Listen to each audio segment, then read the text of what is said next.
Itong ASEAN, kapitbahay natin ito at reliable ito na trading partner.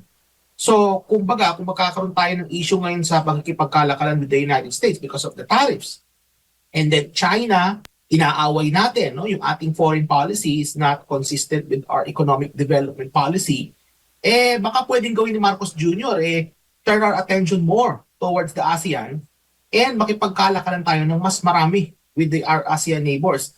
After all, the ASEAN, nandyan lang sila sa tabi natin, malapit lang, mababa ang cost of trade. Kasi pag nakikipagkalakalan ka, Jade, merong gastos yan eh. Hindi naman libre na makipagkalakalan ka. May transportation cost yan, no, that may logistical cost, dadalhin mo dun yung mga kalakal. So ibig sabihin, mas maliit ang gastos natin kasi makikipagkalakalan tayo sa mas malapit lang sa kapitbahay natin.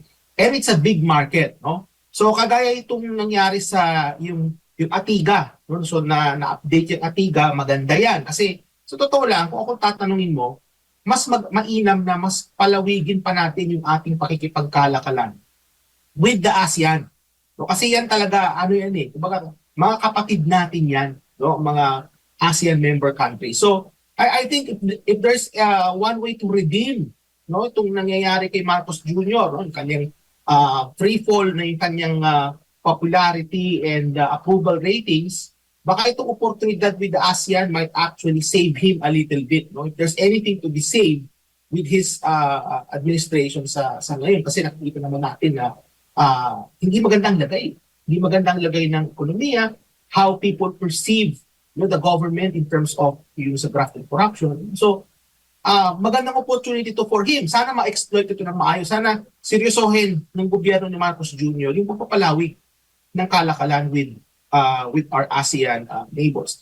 And yet, pakita mo, Jade, dagdag ko lang din.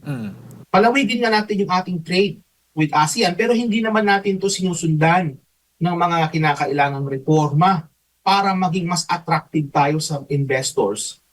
Parang baliwala rin itong bisita ni Marcos Jr. kung hindi nila i-improve yung sistema dyan sa Pilipinas in terms of attracting investment and in terms of attracting trade.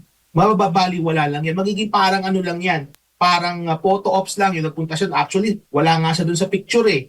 Merong isang event doon na nandun yung mga ibang ASEAN leaders. Wala si Marcos Jr. doon. So, I think it was more of an opportunity for him to socialize with some of his world leader friends na nandun. Pero dapat naman sana i-follow up niya ito with yung mga reforms na kinakailangan para maging mas attractive ang Pilipinas.